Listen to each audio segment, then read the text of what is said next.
a first acquisition with a non-ESA track station and with DSN in particular. So that's a big challenge for us, because it means that we will be communicating for ERA for the first time ever via our colleagues in DSN. We trust them a lot. We have been rehearsing and testing since almost a year now, which makes this moment very, very, very, very special.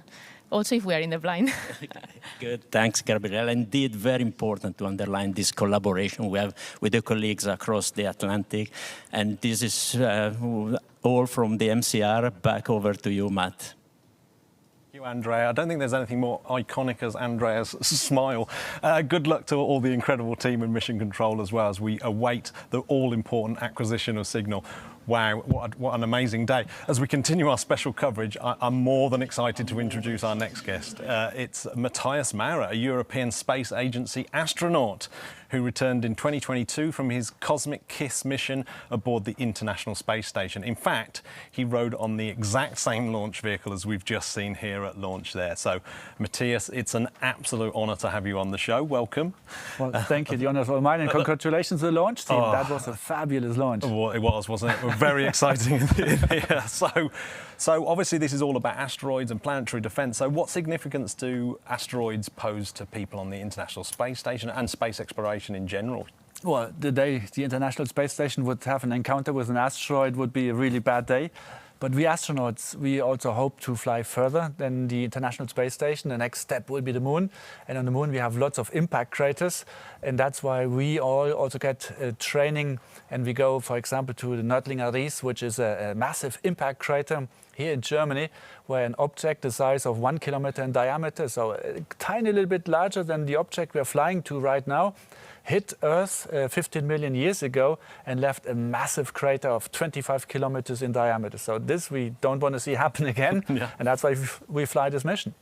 Yeah, so do you see human missions to astronauts contributing to the understanding of what we do to try and protect the planet?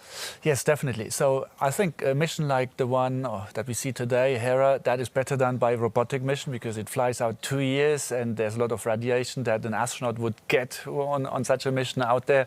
And it's a one-way mission. I don't want to fly a one-way mission. Don't blame you. Yeah. But I believe in the future we will learn so much. And already in 2029 we will have another asteroid flying very close by of planet Earth, so around 40,000 kilometers, so actually much closer than the Moon. And this could be in reach of even a human mission if we are ready by that time. But I don't think we will have the technology in 2029. But let's think a little bit beyond the horizon. Such an asteroid may pose a threat to humanity once it impacts. But some of these asteroids actually are very precious. They contain a metal core of, like maybe even very precious metals, like the asteroid Psyche. And so I could well imagine somewhere in the future we will actually deflect such an asteroid to bring it closer to us so that we can mine it. Yeah, so I mean, obviously it's very, very hard to get out to an asteroid, as you just explained. So would there be a real reason to send a human to do it rather than a robot? Well, I think for the moment being not. So maybe you can send Bruce Willis. He already demonstrated his success in saving planet Earth. Yeah. But yeah, maybe in the future we will, I believe step one is we need to learn how to deflect such an asteroid, to deflect, to understand how such asteroids are built up. Just to get the basics ongoing, and maybe in the future we will have other purposes of flying to an asteroid. Yeah, do you have a favourite asteroid? You mentioned Psyche earlier on. Yeah, the Psyche one, it's like, I'm a material scientist, so I think flying to Psyche and getting the precious metal ore out, that could be also another childhood dream. Yeah, it would be amazing. Do you have a favourite asteroid mission? Well, I believe that one, Hera, is absolutely fantastic. I cross my fingers that we will see all the good scientific results flowing back, but also the mission following after, the one that probably the Ramses mission that we all talk about, to fly in 2029, to visit the asteroid that will fly by Earth in such a close distance.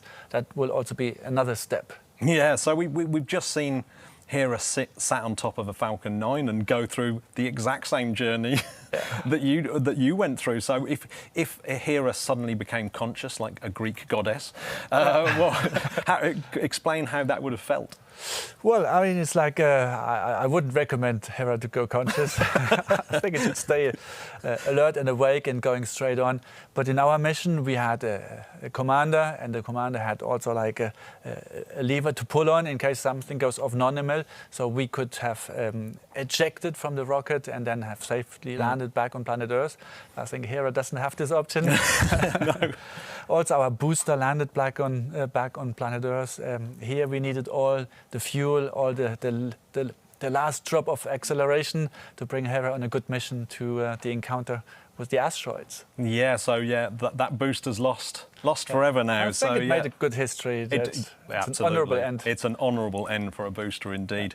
Matthias, it's been an absolute genuine thrill to meet you and have you give us your special twist on the Hera mission. Thank you very much. Thank you.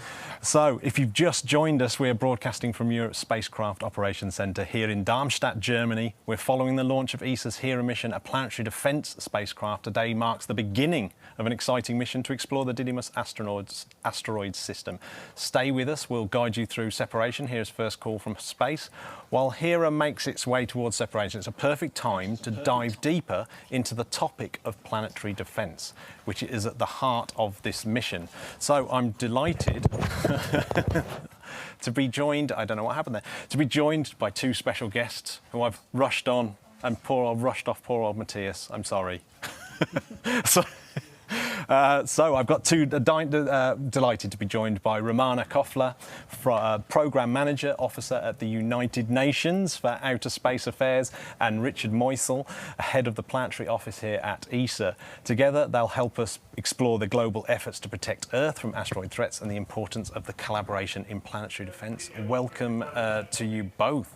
So, Romana, first question to you. Planetary defence is a critical issue when it comes to asteroids especially. What are the main risks that we face from near-Earth objects, and how are these risks evaluated and monitored? First of all, congratulations on the successful Hera launch. We're very happy. Yeah. And of course, planetary defense is important, and so is international collaboration in this regard. And our office, the United Nations Office for Outer Space Affairs, works with member states, space agencies, and of course, European Space Agency is an important partner on strengthening collaboration also against asteroids, so that we are prepared, because an asteroid impact does not concern only one country, it concerns more, it can concern more space agencies, and that's why we need to bring actors together to prepare for successful missions in case there would be an impact threat. Yes, obviously this planetary defence requires a really strong international collaboration. So how do you at the United Nations coordinate people like European Space Agency and some of the other space agencies? Yes, well, member states already in the 1990s tasked the Committee on the Peaceful Uses of Outer Space to strengthen collaboration. And based on that, the committee established two global mechanisms. One is the International Asteroid Warning Network, or IOWAN, which is chaired by NASA. And the other one is Space Mission Planning Advisory Group, or SAMEPAGE in short, which is chaired by European Space Agency. And they collaborate. The IOWAN network would observes the skies and would inform the office in case there is a credible threat. Yeah, so Richard, European Space Agency plays a key role in planetary defence. How is European Space Agency contributing to protecting the Earth from asteroids, I suppose, potential asteroid threats? As was mentioned earlier, we are one of two agencies in the world which have all in one package, so to speak, a full planetary defense unit. We observe asteroids, we calculate their orbits up to 100 years in advance, and then if we find any threat within the next 100 years, we react to it and support international collaboration to mitigate any efforts. And in such a way we are doing a lot for the planetary defense community in carrying a part of the burden. Yeah, so what are the sort of current projects that ESA's up to, and what are some of the ones that you're building towards? Well, our biggest project so far just spectacularly got launched. But that's not where it stops. On the contrary, that's just the beginning. We have to close a lot of observational gaps, how we call it. The night sky needs to be scanned more often and more thoroughly, so we're building a full survey network of telescopes called the FlyEye network, where we scan the night sky every 2 nights completely. Also, we are launching a mission to the day side of Earth where we're completely blind. For example, Chelyabinsk, we couldn't have seen it coming. We are launching a dedicated space mission to spot things like these and many more. Yeah, that was a great day. Well, where did that come from? Yeah. So one of the most talked about asteroids that we've heard about already is Apophis that's coming round in 2029. What's so special and significant about that asteroid? I mean, Apophis is significant because it's going to approach the Earth at a safe distance, but it's a very unique opportunity because it will be visible across the globe in many places with the naked eye. Actually, I have a model here, my stress ball. So at the United Nations, we're working with member states to declare 2029 as an International Year of Asteroids and Planetary Defense. And we will invite public, schools, universities to collaborate, space agencies, so stay tuned. Wow, yeah. I mean, I like the fact that you should be getting stressed by asteroids approaching, but yours is doing quite the opposite. Exactly. You're taking your responsibilities very seriously, protecting the Earth. So thank you, Romana, for shedding light on the global efforts, and thank you very much, Richard, for sharing European Space Agency's absolutely pivotal role. So thank you both very much. So now let's turn our attention to another key mission that laid the groundwork for HERA, NASA's DART mission. HERA builds on that success of NASA's DART mission, which was the first ever test of asteroid deflection. While DART demonstrated that we can nudge an asteroid, HERA will now study the aftermath of that impact, providing crucial data on the effect it had on the asteroid. This will help us refine planetary defence strategies in the future. So let's take a closer look at DART and its groundbreaking mission, literally. A year ago today, the world watched as the DART spacecraft smashed into moonlit asteroid Dimorphos with the goal of changing its orbit. This kinetic impactor test was NASA and the world's first planetary defense test. Our momentum didn't end with DART's collision. Here's what's happened in the last year. In the immediate moments after impact, telescopes from around the world captured a burst of bright light, and the Italian Space Agency's LICIA made its flyby. DART scientists were looking for the amount of ejecta, the plume of debris generated by the impact that would give Dimorphos an extra push. Turns out, it was a lot, ultimately moving Dimorphos more than the spacecraft itself. When the math was done, the orbit change was a whopping 33 minutes. While analysis is ongoing, knowing this crucial number confirms that a kinetic impactor is a viable solution and will help scientists calculate how far in advance future missions may need to deploy. The ejecta tail would eventually stretch to over 70,000 kilometers long, about 10,000 tons of debris, and is still visible when last observed over 9 months post-impact.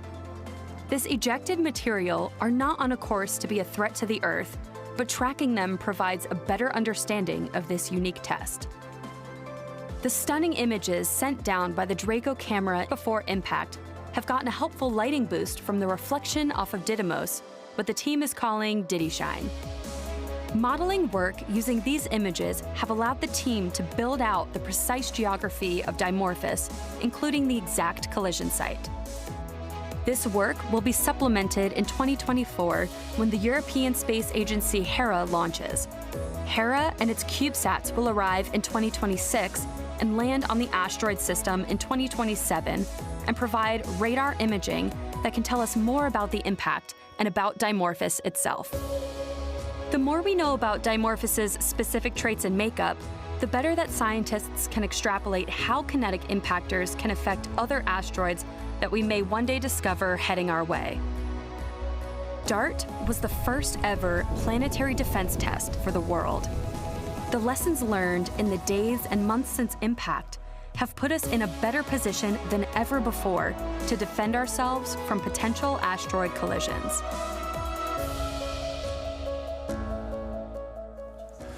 So that was a great overview of the DART mission and its groundbreaking achievements. Someone at the forefront of planetary defence is Lindley Johnson, and he's head of planetary defence, no less, at NASA. He was unable to join us in person today, as he's probably going to be at the Cape for the launch, but he has prepared a special video for us, and it explains DART's heritage and how the European Space Agency, with the HERA mission, is building on that legacy to take planetary defence to the next level. So let's take a look. Hello, this is Lindley Johnson from NASA's Planetary Defense Coordination Office. We want to give our congratulations to the European Space Agency and the HERA project for a launch of the HERA mission to the asteroid system Didymos and its moon Dimorphos. The collaboration that NASA has had with ESA for this effort that we call the Asteroid Impact Deflection Assessment, or AIDA, goes back for over a decade, when discussions were had in the planetary defense conferences and the Near Earth Object Working Group under the United Nations Committee on Peaceful Uses of Outer Space, of how international space agencies could collaborate together to demonstrate a viable response to an asteroid impact threat should it be discovered. So that led to the establishment, under the United Nations endorsement, of the International Asteroid Warning Network and the Space Mission Planning and Advisory Group. And in parallel, this AIDA collaboration between NASA and ESA for an ongoing demonstration of the kinetic impactor technique to deflect an asteroid in space. So it was agreed that NASA would develop the kinetic impactor, which was the double asteroid redirection test, or DART, that impacted the moon of Didymos, Dimorphos, back in 2022. And since the kinetic impactor could only observe the asteroid for a few moments prior to its high-velocity impact, we needed the observation spacecraft that has become the ESA HERA project to do a more detailed characterization of the asteroid system, its composition and characteristics, and understanding the effects, and a more detailed examination of the effects of the impactor on the moon Dimorphos. So that is what the HERA mission will provide in more detail for the demonstration of the kinetic impactor and this collaboration that we've had between NASA and ESA for all these many years. So the launch of HERA is certainly an important milestone for this endeavor, but it is really the beginning of the real work for the HERA project team for the 2 years of flight to the Didymos system, and then going in orbit and then collecting all of this data that is important for the HERA science team to add to our knowledge that was collected by the DART investigation team. So again, congratulations on launch, and bon voyage, HERA. So thank you so much, Lindley, for your time and for that really insightful look into the NASA and ESA collaboration. Now, I'm actually really excited about this. What's really exciting about the HERA mission is that we're not just talking about one spacecraft, it's actually carrying three. Well, there's three. It's carrying two. HERA is carrying 2 CubeSats on board, each with its own specific mission to gather even more detailed data from the asteroid. To tell us more about these incredible mini spacecraft, let's take a moment to explore the world of CubeSats. So joining me now is Filippo Corradino, the Chief Technology Officer of TIVAC International, the company behind one of these innovative CubeSats that are on board the HERA mission. Filippo, welcome to this little studio of ours. Thank you. So we've just heard there that there was this impact crater, and the HERA mission is there to kind of investigate what's happened to that asteroid. So why CubeSats? Why do we need CubeSats to help? Sure, well, CubeSats are very small, the size of a shoebox, and they can be released, these 2 CubeSats, by HERA a few kilometers out from the asteroid. And their mission is to take more risks than HERA can by itself, and get as close as possible to the asteroid and bring their instruments really where they can do the most. And in the end, actually even land on the asteroid, which would be a first for CubeSats. I mean, ever. Yeah, I mean it's always great to have a first on a mission, and that's certainly a pretty cool one. Pretty cool, yeah. It's a very good one. So each of the CubeSats on board HERA has its own unique mission. Yes. So can you tell us a little bit about each one and what they're designed to do? Yes. Well, Juventus will look more at the structure of the objects. So it's got this radar, and by listening to the pings and echoes of the radio waves passing through the asteroid, can tell us whether it's a solid chunk of rock or if it's a rubble pile, so many different rocks just held together by gravity. And once landed, can also measure the surface gravity with another instrument. While Milani is more of a little chemist, let's say, it will look at the composition of the asteroid. So we've got a camera with visible light and infrared light sensors, and can tell us if which minerals are on the surface, if there's water, how much of it. And we also have got a dust detector. We expect after the impact there will be a lot of dust in the environment, and we can measure how much of it is there, and what it's composed of. Yeah, so the naming of the CubeSats. Yeah. So at first glance, you might think it's football related with Juventus and Milani. So, but I'm told that that's not the case. No, it's just a coincidence, actually. So Juventus comes from mythology. It's the Roman name of one of the daughters of Hera, the goddess, while Milani is named after Professor Andrea Milani, who was the first astronomer who had this idea of the double mission with the spacecraft to impact on an asteroid to deflect it, and another one to go and run this crime scene investigation, check the aftermath, what's happened, and do the science. Yeah, I mean, I really love the fact that it's Milani. It's such a fitting tribute to the man himself, whose idea that we're really kind of looking at.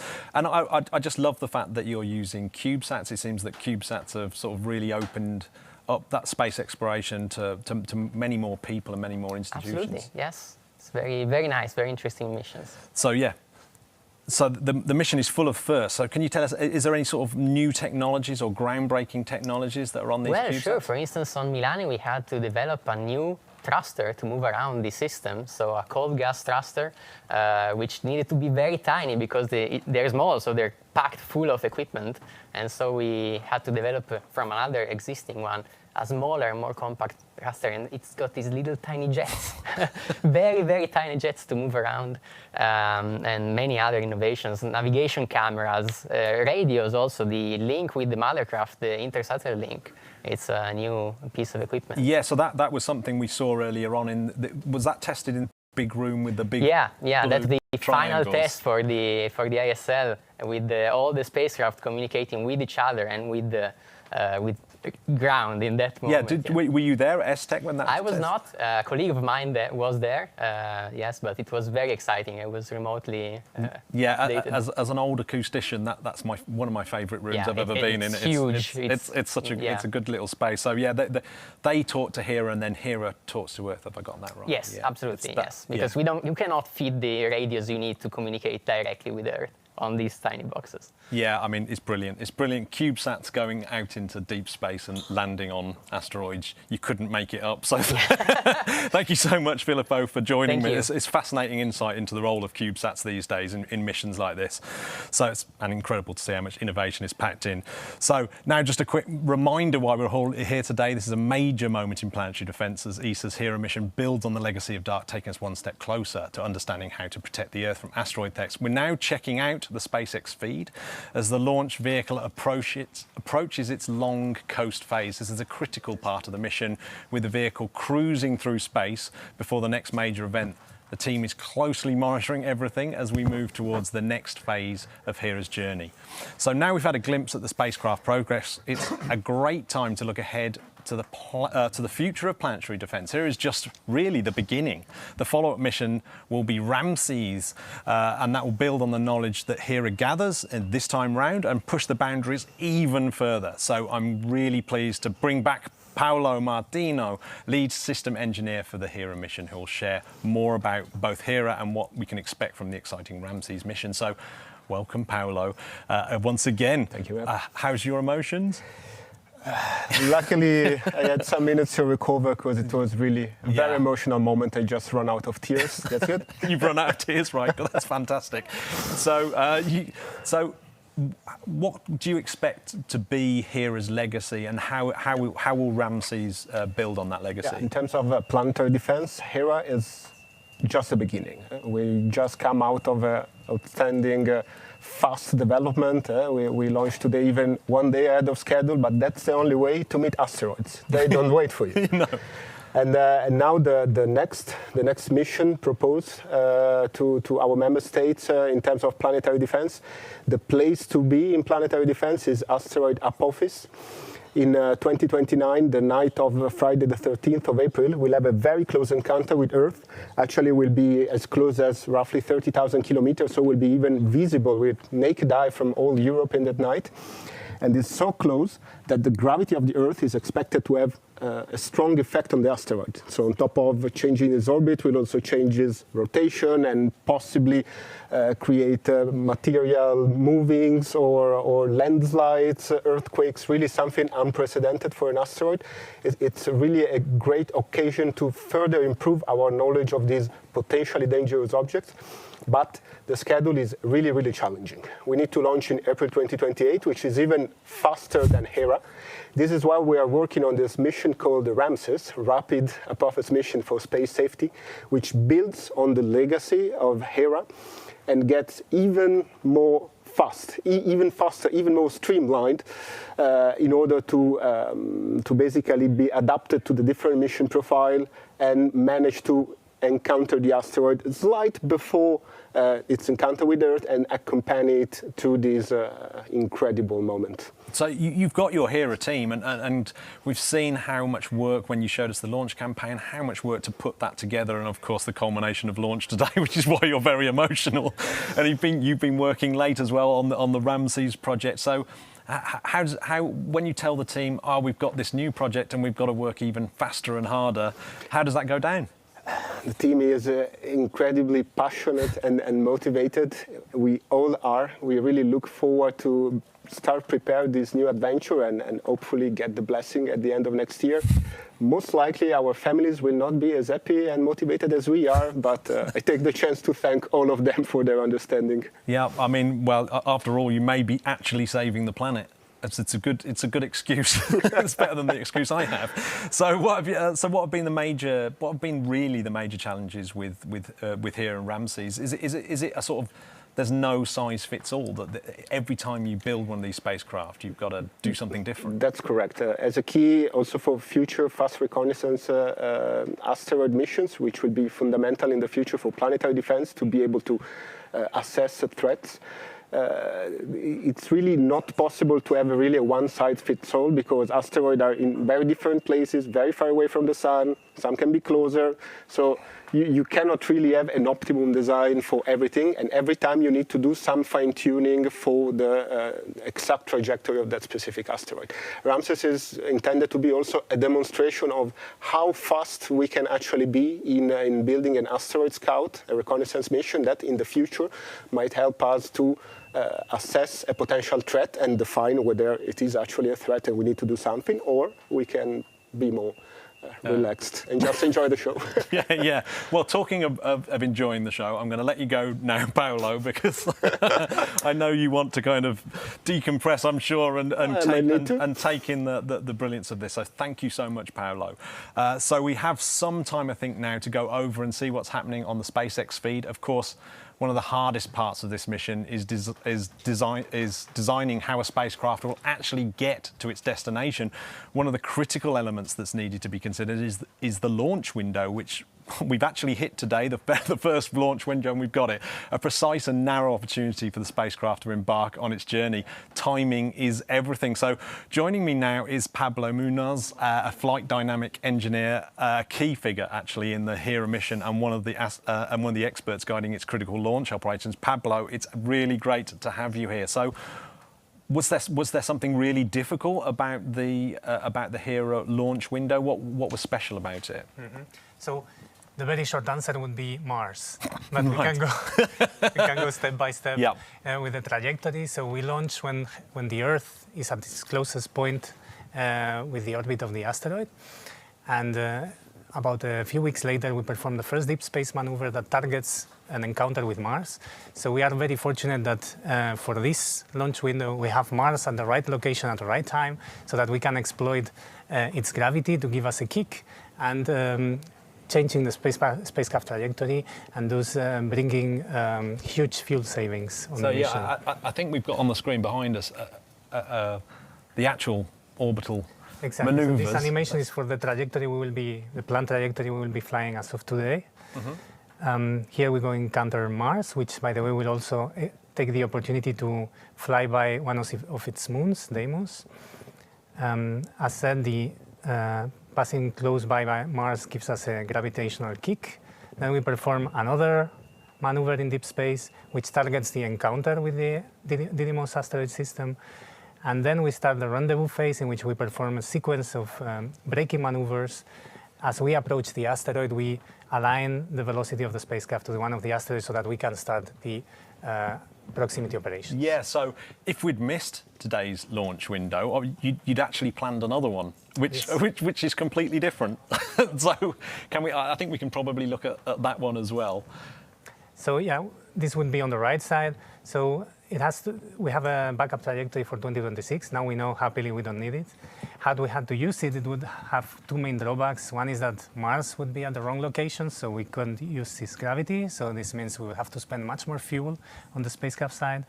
The other one is at launch, the offset in orbit phase between the Earth and the asteroid would be wider, meaning that it cannot catch up in a single orbital revolution around the Sun, so we'll have to spend 2 revolutions, which extends the transfer duration by a bit more than 2 years, which is the orbital period of the asteroid. Meaning that we could start the proximity operations in early 2031 instead of late 2026, which we hopefully will manage since we managed to launch. Yeah, absolutely incredible. So it's a good job we did launch. Fantastic. I mean, it always amazes me the trajectories. I don't even know where you start or how you do it. Particularly, we'll just take in one of Mars's moons as well. Job done. So thank you so much, Pablo, for joining me. That's a great explanation. Before we take a short break, let's quickly check back in with Andrea, just meters away down there in the main control room here at Mission Control, for an update on how things are progressing as we approach the all-important separation. Andrea, how's it going in there? Yeah, the mood is very high here. Actually, this fascinating launch liftoff time is just great for the team. The team are taking the last chance to have a sort of break, relax a bit. They've been working very, very hard next months. Liftoff, big emotions, but now the real stuff starts for them, and this is their last chance to take a short break for a few hours on. The tough part for mission controllers starts now in a few minutes, and this is what they're doing right now. But what is very good is the mood is very high, fully motivated, fully in the ball, and ready to go for the first signal from the spacecraft. Thank you, Andrea. Just to remind everyone, you're watching ESA's live coverage of the Hera mission launch. We're taking a short break now as the SpaceX launch vehicle cruises for quite some time. But don't go anywhere. We've got more interviews, really brilliant interviews. And we've obviously got the really important part, the spacecraft separation. Hopefully we'll get some amazing shots of that. And of course, the all-important acquisition of signal coming up after the break. In the meantime, enjoy some fantastic and informative Hera cartoons, then the SpaceX feed right before second engine burn. So stay tuned. We'll be right back at about 6 p.m. CEST, or just about 1 hour after launch. So we'll see you then.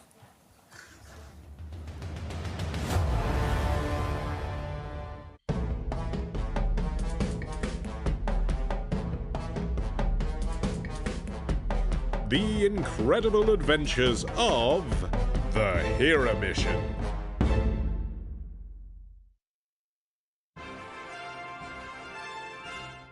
Asteroid on collision course with Earth. Imagine the headlines. It may sound like science fiction, but to date we've discovered more than 20,000 asteroids whose orbits bring them dangerously close to Earth. It's a hazard the dinosaurs were powerless to stop. With all the advanced science and technology in our hands, could we do better? Planetary defense requires planetary cooperation. Meet the HERA mission, led by the European Space Agency, set to rendezvous with a binary asteroid system in 2026. Didymos is orbited by a smaller asteroid, Dimorphos. This pair poses us no risk, but our experiments with them will be key to keeping Earth safe. Dimorphos is a small asteroid, yet a rock of its size could devastate a small country or large metropolitan area. Studying asteroids like this from Earth is challenging. As a matter of fact, today we still know very little about their physical properties. The only way to capture their secrets is to go and visit, so we need HERA to get up close and personal. When HERA reaches it, Dimorphos will already have been impacted by NASA's Double Asteroid Redirection Test, or DART for short. This cosmic shove is expected to slightly shift the orbit of the asteroid moon. HERA will examine the crater left by DART, the composition of Dimorphos, map its surface temperature, and probe its internal structure, similarly to an X-ray. Meanwhile, HERA will deploy two briefcase-sized CubeSats called Juventus and Milani. Packed with high-tech equipment such as a low-frequency radar, a mineral mapper, dust analyzer, and a gravimeter, these mini-satellites will get an even closer look before attempting to land. Altogether, the DART impact and HERA's data will let us understand whether this technique can be used in the future to deflect an asteroid on a collision course with Earth, like an astronomical game of billiards. In addition to HERA's main planetary defense quest, the mission will gather invaluable bonus science. New understanding of collision physics and crater creation could revolutionize our understanding about how the solar system was formed. HERA will even test new techniques for autonomous deep space navigation and guidance, while working in the asteroid's extremely low gravity. This will help pave the way for future interplanetary missions. Not bad for a space probe the size of an office desk. HERA, defending Earth, one asteroid at a time.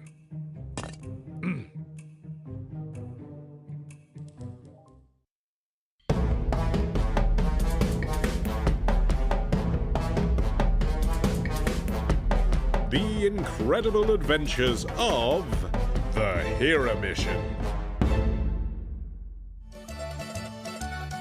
In 1609, Italian astronomer Galileo Galilei became the first person to use a new invention, the telescope, to look at the moon.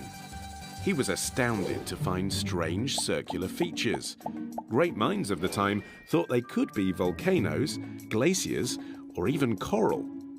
Fast forward to the 20th century, and scientists had discovered many of these craters throughout our solar system, and even on Earth. They realized the craters must have been formed by explosive impacts. Space rocks smashing into moons and planets. Exciting. Studying craters became key for us to learn about the evolution of the solar system. They're like timestamps. The more craters, the older the surface. But there's only so much you can work out without knowing exactly what made a crater. So, we need to create a crater. For this quest, ESA's HERA asteroid detective is teaming up with NASA's DART, which is on a collision course with an asteroid called Dimorphos. DART aims to create the solar system's newest and perhaps most important crater. This time, we will know precisely the size, mass, and speed of the crater maker. DART will never actually see the crater it forms, so to unveil its secrets, HERA will take to the stage. HERA will take high-resolution images to chart its size and shape. The collision will blast out material from under the surface of Dimorphos, giving HERA a unique peek into what the asteroid is made of. Analyzing this new timestamp will even help us work out how long ago Dimorphos was formed. HERA's discoveries will reveal more about the history and future of our solar system and help us learn how to deflect asteroids away from a collision course with Earth. It all starts with creating a crater.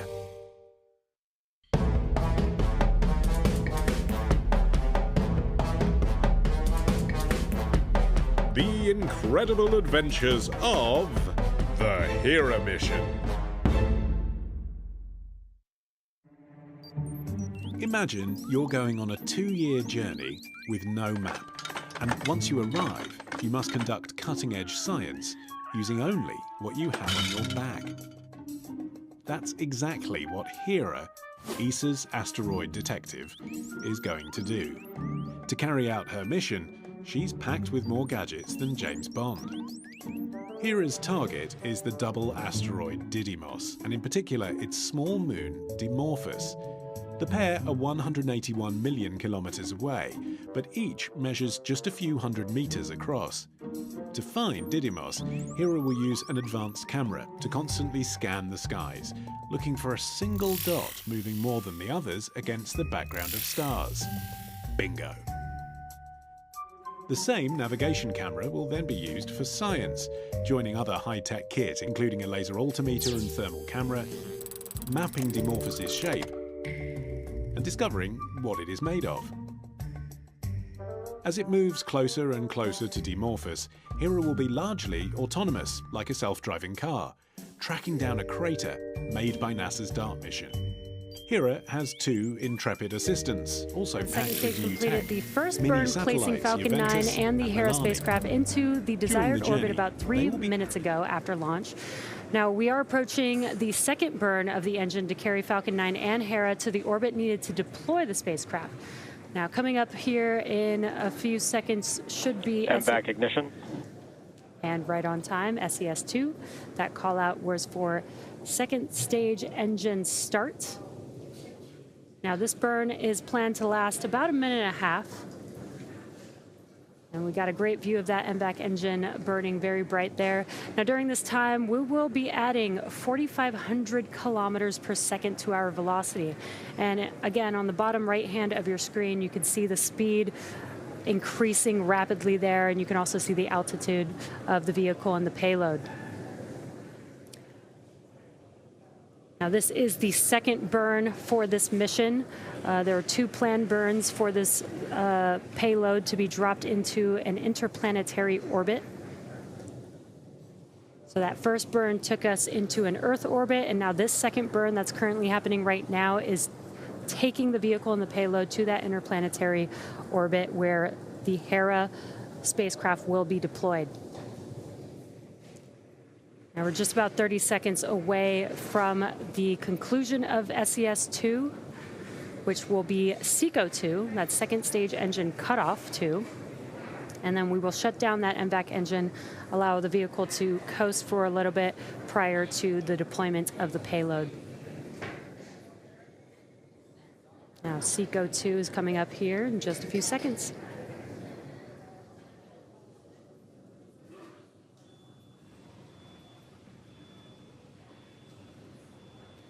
MVAC shutdown.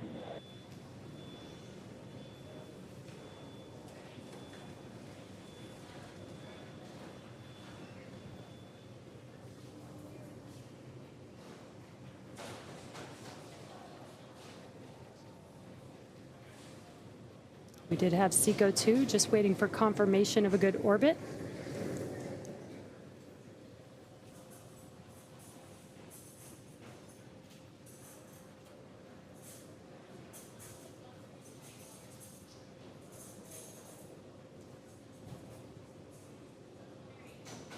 There you can see on your screen the MVAC engine has shut down. And the Hera payload there on your screen still attached to Falcon 9.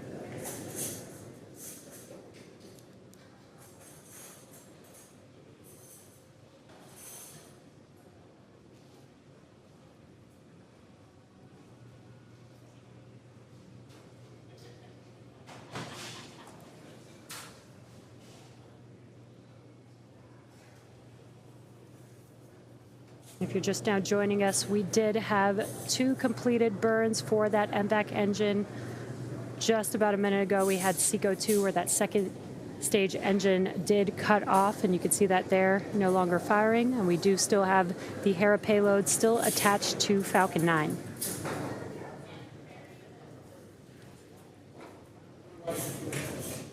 We were waiting to hear the guidance nav control officer call out a good burn. I think they may have been stepped on. We're looking at the data and we've heard the background chatter. We do have confirmation. Nominal burn 2. There we Good go. orbit. The chief engineer has confirmed we have a good second burn of the MVAC engine. So that means the Falcon 9 second stage, with the Hera payload still attached, has escaped Earth velocity. So we're no longer orbiting the Earth, we're now orbiting the sun. We've got one more major activity remaining in this launch mission, and that's the spacecraft deployment. You can see the Hera spacecraft right there, still attached to Falcon 9 second stage. That's expected to occur at T plus 1 hour and 16 minutes. So we've still got another 20 minutes, which means we're going to take a short break. And we'll see you back here at T plus 1 hour and 15 minutes for spacecraft deployment.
So, welcome back to our live coverage of ESA's HERA mission. If you've been following along, we've already witnessed an absolutely flawless liftoff, and now we're getting closer to a really key moment, spacecraft separation. The HERA mission is Europe's first planetary defence mission, and it's heading to the Didymos binary asteroid system to study how we can potentially deflect hazardous asteroids in the future. HERA's findings will help us better protect Earth from asteroids' threats by building on the success of NASA's DART mission. Right now, we're at a critical stage of the spacecraft prepares to separate from SpaceX, making it all on our own. And soon after, we'll be waiting for that really important signal, the acquisition of signal, when HERA will call home. So before we reach that crucial point, let's check in with the main control room here at Mission Control. I know this phase is very tense and stressful and everything must go perfectly. So a huge amount is going on in Mission Control. Andrea, how's it going in there? Welcome back to Mission Control. The mood is still very high, but the climate has changed here. Silence is dominating. Everybody back on console, focusing on the next step, going through the last checklist before this very critical phase. This is the time where we have evidence the spacecraft is alive in space, and it's exactly what we want to be ready for. So focused on that one and talk to you in a few minutes. Thank you so much, Andrea, and good luck. So, to get a signal from outer space requires deep space communication. So a great moment, I think, to turn our attention to that topic right now. So I'm delighted to introduce our next guest, Pamela Janinska, Ground Stations Operational Test and Validations Engineer at the European Space Agency here at ESOC. Pamela, thank you for joining us. Thank you for having me. It was an incredible launch. Oh, it was so exciting, wasn't it? I could see you beaming. It was. So yeah, I mean, deep space communication sounds fascinating, but I should imagine it's pretty complicated. Yeah. So tell us a little bit about it. Yeah, tell us about Absolutely. Yeah, so every day our ground station networks communicates with deep space missions located hundreds of kilometers away from us. And we use massive antennas in order to send and receive radio signals, which you can think of them as like invisible beams of information traveling through space. And even though the spacecraft can be incredibly far away, our antennas are so sensitive that they can pick up on these signals. So you could think of this as like having a very long distance phone call, except the distances are so massive that it would take a while for the signals to reach us. So to ensure that the signals remain strong, we have to use massive antennas, such as the one in Cerbero, Spain, which is 35 meters wide. Yeah, absolutely huge. So presumably that's not, I mean, I guess they move a little bit, but not enough, because I'm just thinking that that's going to be stuck to the planet's going to be rotating, and then lo and behold, you've no longer got your little speck of dust floating out there in space, trapped in your beam. So how do you get around that? Indeed, yeah. So our deep space stations are located around the world, and they provide 24/7 global coverage. And this is crucial because, as you mentioned, the Earth rotates. So this allows us to be in constant communication with the spacecraft, no matter how far away it is from us, and be able to continue to send commands and receive telemetry and science data, no matter how far the spacecraft is from us. And the really amazing part is that all of this happens remotely from right here at the European Space Operations Center in Darmstadt. Yeah, and it's incredible. And we're actually in a room where some of that data actually comes in, and they're using it right now and talking to some of these absolutely incredible space telescopes out there, XMM Newton and things like that. I mean, it's amazing. We've actually got someone literally working there, and he's been really gracious letting us in here. So that's fantastic. So what in your view makes ESA's antennas special or unique? Okay, that's a very cool question. So I think the most amazing part about these giant antennas is that they can talk, but they can also listen at the same time. But they don't just talk, they actually shout incredibly loudly because they're so powerful. And at the same time, they can really hear the faintest whispers from spacecraft coming from really deep in space. So I think that this kind of combination of strength and sensitivity, really power and sensitivity of the antennas, is what makes them so remarkable and allows us to stay in communication in the vast distances of space. Yeah, well, there's an iconic ground station called Goldstone that I believe is involved in this mission. So how does that play a role? And it's a NASA facilitation? Yeah, absolutely. So ESA works closely with other space agencies, providing tracking support via its S-Track network, while NASA's Deep Space Network, for for instance, provides tracking support for ESA missions in return. So this kind of global communication global collaboration between space agencies is very important because they can take advantage of these ground stations located in very key regions of the Earth, right? So that really increases our scientific insight in our space missions. So yeah, this is, I think, really, really cool. And specifically for the HERA mission, the communication with the spacecraft will be happening using ESA's 3 deep space antennas located in Spain, Argentina, and Australia. But there is this very crucial part at the beginning of the launch called the launch early orbit phase. So during this phase, we will need additional support, which will be provided by the Goldstone station. Yeah, so well, and obviously absolutely critical on us. I guess that's what we're going to see acquisition of signal through. Is that right? Okay. So yeah, really important. So there's 2 CubeSats. Presumably they can't talk directly to Earth. So how's that happening? That is true. So the 2 CubeSats would separate from the main spacecraft once it reaches the asteroid system. And they're very special because each of them has a special operations team located in the ESA's facility in Belgium, Redou. And HERA, in this case, will be like the communications bridge.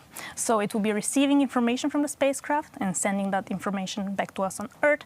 And similarly, it will be receiving telecommands that we send from Earth back to the 2 CubeSats. So this is really incredible. Yeah, that is actually incredible. And yeah, like I said earlier, I love the CubeSats thing. I think deep space communications are really fascinating. It's almost mind-boggling that something so tiny you can talk to it, and so far, I mean, Voyager don't even go there. So yeah, it's amazing. So thanks very much for sharing those insights. Thank you so much. So now the moment we've all been waiting for, it's just around the corner. Separation is imminent, and HERA is about to begin its own little independent journey into the vast, inky blackness of space. We're ready to switch over to the SpaceX feed to witness this thrilling event live as HERA prepares to embark on the incredible mission to the Didymos asteroid system. Let's turn to the feed now. We were able to get the weather to cooperate. We had a successful ascent, stage separation. We've had the 2 burns of the 2nd stage engine. We've got 1 more major milestone coming up to complete today's mission, which of course is the deployment of the HERA spacecraft from Falcon 9's 2nd stage. That's going to happen just over 30 seconds from now. And you may have noticed when we shut down the engine at the end of the 2nd burn, we were 204 kilometers, a little more than 120 miles above the Earth. If you look at the display on the bottom right of your screen, we've just crossed 7,400 kilometers as we continue to head out into deep space as we have exceeded the velocity to escape from Earth. But right now, let's listen to hear the call out and watch for separation of HERA from the 2nd stage.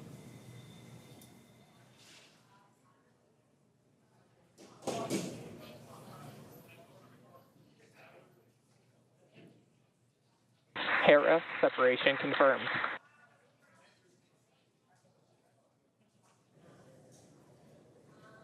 Great view. We've got successful deployment of the HERA spacecraft.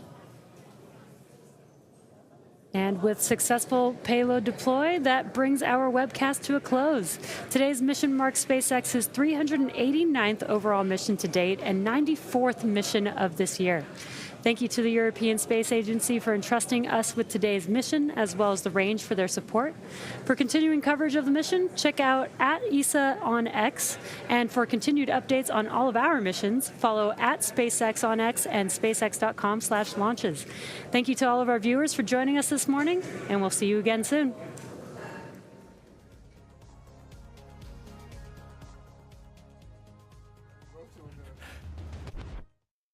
Got 2 people shouting at the screen because they didn't want to see, they wanted to carry on seeing HERA floating towards the Earth, or looking like it's floating towards the Earth, obviously going in completely the opposite direction. What an amazing shot that was. I think that's just incredible. Guys, you must be stoked. I can't stay with you too long because I've got to get over to Andrea. Yes. We're now moving towards acquisition of signal, which is when the spacecraft establishes communication with mission control for the first time.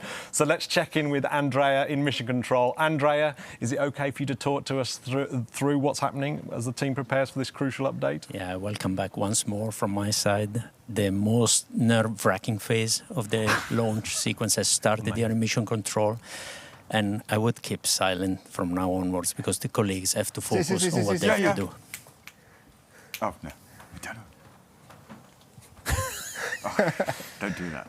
No, Michael is fired. Good, fine. Okay. I don't hear any.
It's moving.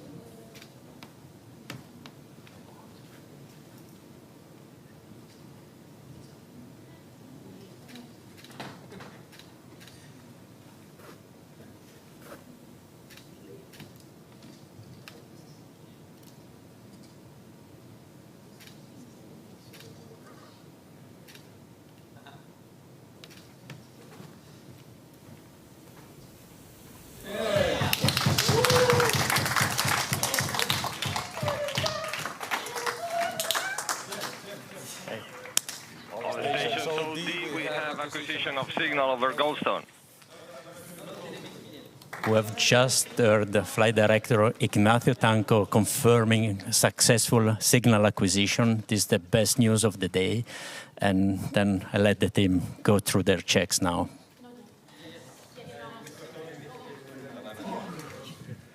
All stations, we have telemetry. Please proceed with operations.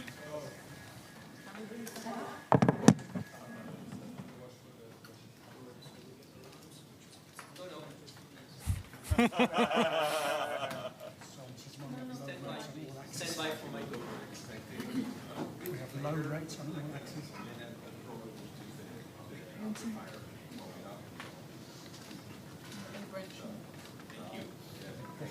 Very good.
It's just one. I see a lot of inconsistent readings on the solar cell. I don't see any one with good voltage. Say 1, 2, 3, 2. The other stations, so beyond the briefing loop, we confirm acquisition of signal. We are now asserting control over the spacecraft, and mission operations is ready to start operations of the HERA mission.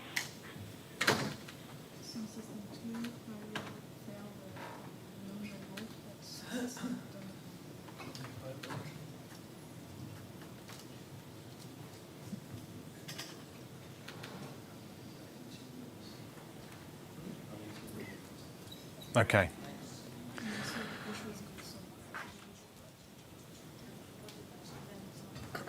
So what an incredible day. It's just what we've witnessed, the successful launch of the HERA mission, seen the spacecraft separating, an absolutely beautiful view.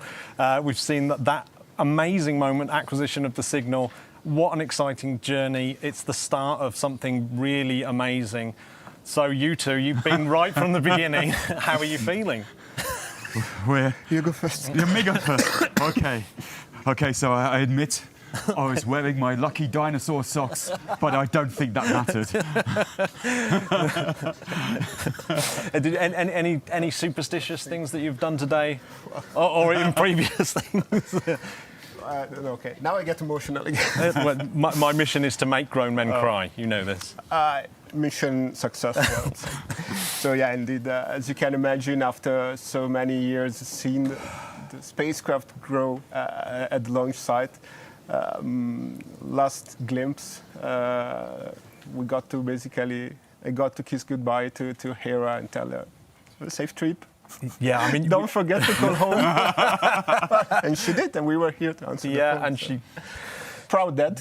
Yeah, absolutely. I mean, it's just incredible, and you got to see one of the best bits of space video I've ever seen, I think. Yeah, we'd like to say we planned that, but we're not sure. It was absolutely incredible. So, you know, what does this mean to you and for the future of planetary defence?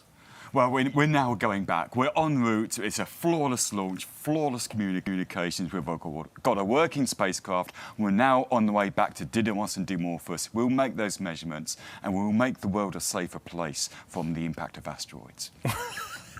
Guys, I'm going to let you decompress just for a second, and we're going to just quickly look back in the main control room where we can have a look at all those people working really hard. You know, I mean, talk about a roller coaster. When we look round and we could see some of those really stressed faces, and then suddenly it turns into absolute elation. So now I'm absolutely honoured to welcome Joseph Aschbacher, the Director General of the European Space Agency, to the set. Joseph, what a pleasure to have you in this in the astronomy dedicated control room. Thanks very much for joining us. So with this successful launch, it's yet another success for ESA. What does this mean for planetary defence and the European Space Agency in general? I mean, this is such an amazing feeling. I've just been watching these adult men crying and tears running down. I mean, this is just something so special. And no, really, it is fantastic. So we have a mission. This is really amazing. This has been put together in very short time, as we all know, and a lot of stress has been on the teams, on the science teams, on the project team. Really hello to all the project teams over there in the Kennedy Space Center, but also in ESTEC, here in ESOC and across ESA. Thank you for what you have done. This is an amazing job. But also thank you to industry. Industry, you have been working hand in hand with our people. And these have been two just wonderful teams, the industry team on one side and the ESA team on the other side. And this has really been a prime example for me also of new space at work, where we deliver a major spacecraft, almost 1.1 tons of spacecraft, 12 instruments, and really so sophisticated, but in a very short period of time. So really big thank you. But also my member states. We have, of course, we're sitting here in Germany, but Germany also is the biggest contributor to the HERA mission, and the lead contractor also is OHB from Germany. So without all the political support, without all the funding, obviously, but also all the support given by the member states, by the industry team, by our own teams from ESA, this would not be possible. And not to forget also our international partners. Thank you to NASA. NASA, you have shown us the way with the DART mission. You're also very strongly engaged in the science part of the evaluation that will come. And also JAXA, who has contributed an instrument, and I really appreciate this very strong support. So for me, it's an amazing day. It's just wonderful to see that. It's one more example, if I may, where ESA delivers. We have been actually quite a few successes this year, from Ariane 6 to Earth Care and Galileo and Sentinel missions and Vega firing, which we just had, the last Vega mission, and more to come. So yes, this is ESA at its best. We deliver success for Europe. In this case, we deliver success for humankind, because this mission is part of planetary defense, and this is our contribution of ESA to humanity to help us in the future protect our planet. Thank you so much. Thank you so much. I mean, it obviously means an absolute great deal. Thank you so much. Thank you, right, Matthew. We've just got a chance now to have a quick look back in the mission control room, where the energy is high, and I guess the teams will be working extremely hard. Hopefully, Andrea will have made his way back, because I really want to congratulate him. So when he gets back, we will have this final conversation and have a little chat about what happens next, the really important part of the launch and early orbit phase, or LEOP, one of the most challenging parts of any space mission, crucial for ensuring the spacecraft is operating smoothly after separation, as the team work tirelessly to ensure that everything is on track as HERA begins its journey through space. So I'm thrilled to be joined by two very, very happy men, Paolo and Andrea, fresh from the main control room. I'm going to let them hug. I mean, these. That was quite a ride. So Paolo's been describing his feelings, but I'm not going to let you off the hook. And Andrea, how does it feel? Well, I started working on this kind of mission years ago with Jan Carnelli. It was quite an adventure. I mean, we had to go through several obstacles. Embarking on something like this is not easy at all. It's not the typical approach the agency takes, and I'm super happy that the agency has made this step, and finally we have proof of success. There are lessons learned for sure, but we will learn a lot from this experience, and I'm sure it will be keep the agency with something new. Amazing. So this is a sort of transition period, isn't it, that you're handing over from operations and to mission. So I've got the two people here. So yeah, try and describe what that's like, and maybe some of the emotions involved with that. Well, it's very difficult to describe. First of all, the mission is just started, so now everybody is excited to see the morphos and see what happened there. But this will be left to the team of operation and also to all the scientific community that will take maximum advantage of the information that HERA will manage to gather. Personally, the project team, instead, after handing over the satellite to the operations team, will immediately move to the next adventure, say after maybe small deserved celebration. But I was telling you before about the next planetary defense proposed mission, which is Ramses. So starting tomorrow, the team will start to... Give them a break. No, you've got to get straight on. It's too good. We really... momentum. We really can't help by keep on with the passion on this kind of missions, and we will start full steam on an even more challenging step, and hopefully we will make it another success story for ESA in the future. Yeah, and I guess, I mean, just seeing it, it's like the passion, I suppose, is what gets us here. I mean, it's really amazing. Thank you so much, Paolo.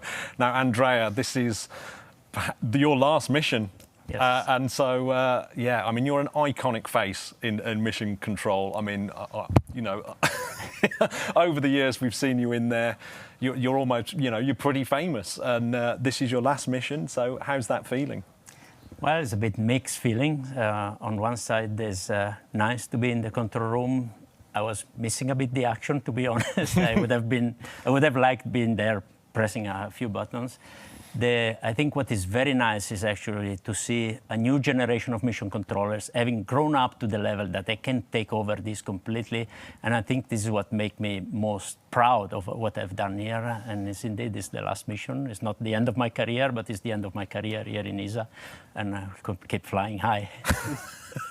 Yeah, so with that, it would be an absolute honour for me if you would try and wrap up the show for us. Well, I think it's very, very stimulating to have seen this first step in space of the space safety program. I think is a fundamental societal need. We live in space, we operate in space, we work in space, and we rely on space. So our environment is a resource, it's exactly as the Earth. And so we have to protect, we have to develop it, we have to defend ourselves from this and preserve it over time. So this is very, very extremely positive for the agency, positive for Europe. And I think if I were a European taxpayer, I would be proud of an agency that embarks on something like this. And OK, now I want to see everybody back in 2 years for the arrival at Didymos. This is what I want to see now next. Yeah. So that's it from my side. Yeah, absolutely amazing. And yeah, I feel in safer hands knowing that you two are trying to look after the planet. It's amazing. So if today we thank you so much for tuning in. Today we've had some incredible milestones with the HERA mission, ESA's efforts and planetary defence. It's been a really exciting journey. There's still so much to come when we actually get out to Didymos. So if you want to stay updated on the HERA and all of ESA's incredible missions, be sure to follow us at esa.int and across ESA's social media channels. And if today has really inspired you, why not take it a step further and come and work for these guys? ESA's always looking for passionate individuals to join their team. So if you've dreamed of working in space exploration, now's your chance. Apply esa.int/careers. Thanks again for watching, and we'll see you next time.